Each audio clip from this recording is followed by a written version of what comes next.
السلام علیکم، میرے چینل میں خوش آمدید۔ میرے چینل کو سبسکرائب کریں اور ساتھ میں دیے گئے بیل آئیکن کو پریس کریں تاکہ میری ہر نئی آنے والی ویڈیو کا نوٹیفیکیشن آپ کو ملتا رہے۔ کھڑکی کے پار دو بہت ہی بیمار آدمی ہسپتال کے ایک ہی کمرے میں زیر علاج تھے۔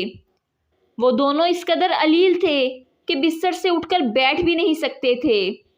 صرف ایک شخص کو 1 گھنٹے کے لیے اپنے بستر سے اٹھ کر بیٹھنے کی اجازت تھی اور اس شخص کا بستر ان کے کمرے کی واحد کھڑکی کے عین سامنے تھا، جبکہ دوسرا شخص اپنے بستر سے بالکل بھی نہیں اٹھ سکتا تھا۔ وہ 24 گھنٹے اسی بستر پر لیٹا رہتا۔ وہ دونوں ایک دوسرے سے زندگی کے گزرے لمحات، اپنے خاندان اور ملازمت کی باتیں کرتے رہتے اور اپنے احساسات ایک دوسرے سے بانٹتے رہتے۔ روزانہ جب وہ پہر کے بعد کھڑکی کے سامنے والے آدمی کے اٹھ کر بیٹھنے کا وقت ہوتا تو وہ اس 1 گھنٹے میں اپنے ساتھی کو کھڑکی کے باہر کے تمام مناظر بتایا کرتا تھا۔ دوسرا آدمی اپنی اس دن کی زندگی اسی 1 گھنٹے میں جی لیتا تھا جب اس کی بے رنگ زندگی میں باہر کی دنیا کے رنگ شامل ہو جاتے تھے۔ جب اس کا ساتھی اسے بتاتا کہ باہر بہت خوبصورت جھیل ہے، راج ہنس اور بطخیں اس جھیل میں کھیل رہے ہیں، بچے پانی میں اپنی اپنی کشتیاں چلا رہے ہیں، فضا خوشیاں بکھیرتی نظر آ رہی ہے، جھیل کے چاروں طرف محبتیں ہی محبتیں ہیں، پھولوں کے رنگ بالکل کوسے قزح کی طرح زمین پر بکھرے ہوئے ہیں، ہرے بھرے درخت ان کو دیکھ کر خوشی سے جھوم رہے ہیں۔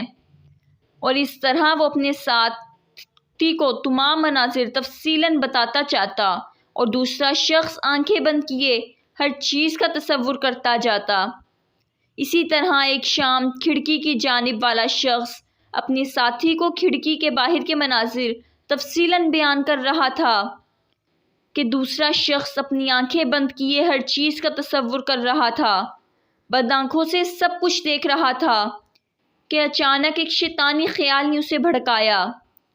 اس کے اندر حسد نے سر اٹھایا اور اس نے سوچا کہ صرف یہی شخص تمام مناظر کیوں دیکھے اور ان سے لطف اندوز ہو۔ ان مناظر پر میرا بھی حق ہے۔ اگر میں کھڑکی کی جانب ہوتا تو خود ان تمام مناظر سے براہ راست لطف اندوز ہو سکتا تھا۔ یہ ٹھیک نہیں کہ تمام خوشی اسی کو ملے۔ وقت گزرنے کے ساتھ ساتھ اس کا حسد رفتہ رفتہ غصے میں بدلنے لگا۔ اس کا دل اپنے ساتھی سے متنفر ہونے لگا اور وہ سوچنے لگا کہ کھڑکی والی جانب اسے ہونا چاہیے۔ ان خیالات نے اس کے اندر بے چینی کی ایک لہر پیدا کر دی۔ اس کی نیند اڑ گئی اور وہ سوچنے لگا کہ کس طرح کھڑکی والی جگہ حاصل کر سکتا ہے۔ انہی خیالات میں گم ایک رات وہ چھت کو گھور رہا تھا کہ کھڑکی کی جانب والے شخص کو اچانک کھانسی شروع ہو گئی۔ کھانسی کا دورہ اس قدر شدید تھا کہ اس کی سانس اکھڑنے لگی۔ اس میں اتنی ہمت نہیں ہو پا رہی تھی کہ وہ ایمرجنسی کا بٹن دبا دیتا۔ حسد اور غصے سے بھرا شخص اپنے ساتھی کی موت کے منہ میں جاتا دیکھ رہا تھا اور اس کی مدد نہ کی، یہاں تک کہ اس کی کھانسی رک گئی اور پورے کمرے میں گہری خاموشی چھا گئی، موت کی خاموشی۔ اگلی صبح جب نرس کمرے میں آئی تو کھڑکی والے شخص کو مردہ پایا۔ جب اگلے روز اس شخص کی میت کو کمرے سے لے جایا جا چکا تو کمرے میں رہ جانے والے اکیلے آدمی نے نرس سے اپنا پلنگ کھڑکی کی جانب لے کے جانے کی خواہش کا اظہار کیا۔ نرس نے اس کی خواہش کو بخوشی قبول کر لیا اور اس کا بستر کھڑکی کی جانب منتقل کروا دیا گیا۔ جب کمرہ صاف ستھرا کر دیا گیا تو وہ اکیلا شخص بہت خوش ہوا کہ اب میں خود تمام مناظر سے لطف اٹھا سکوں گا۔ تھوڑی دیر بعد اس نے بہت ہمت کر کے اپنی کوہنی کا سہارا لے کر تھوڑا سا سر اٹھا کر کھڑکی سے باہر دیکھنے کی کوشش کی کہ اب خود ان تمام مناظر کو اپنی آنکھوں سے دیکھ سکے گا، باہر کی دنیا کے رنگ دیکھ سکے گا، جھیل اور بچے دیکھ سکے گا اور خوشیاں اور محبتیں سب کچھ خود محسوس کر سکے گا۔ لیکن جب اس نے انتہائی تکلیف سے سر اٹھا کر کھڑکی سے باہر دیکھا تو وہاں اسے ایک بڑی سی دیوار کے سوا کچھ نظر نہیں آیا۔ اس دیوار کو دیکھ کر وہ حیرت اور غم سے ساکن ہو گیا، لیکن اب کچھ نہیں ہو سکتا تھا۔ یہی حال ہماری زندگی کا ہے۔ دیکھنے میں سامنے والا بہت خوش اور مطمئن نظر آ رہا ہوتا ہے، مگر خوشیاں صرف آپ کے اپنے انتخاب کا نتیجہ ہوتی ہیں۔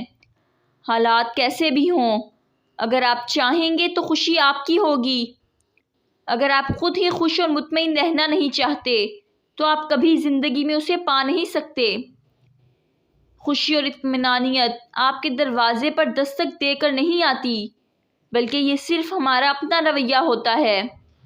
جو لوگ انتظار کرتے ہیں کہ ان کو خوشی ملے گی تو وہ ان کی زندگی میں کبھی نہیں آئے گی۔ خوشی اور اطمینان آپ کے اندر ہوتا ہے، اور اگر آپ کا رویہ مثبت ہے تو آپ کے ہر جانب سکون اور اطمینان ہوگا اور خوشیاں ہی خوشیاں ہوں گی۔ یہ تھی میری آج کی سٹوری۔ مجھے امید ہے کہ آپ کو پسند آئی ہوگی۔ پلیز لائک کریں، کمنٹ کریں اور اپنے دوستوں میں زیادہ سے زیادہ شیئر کریں۔ تھینک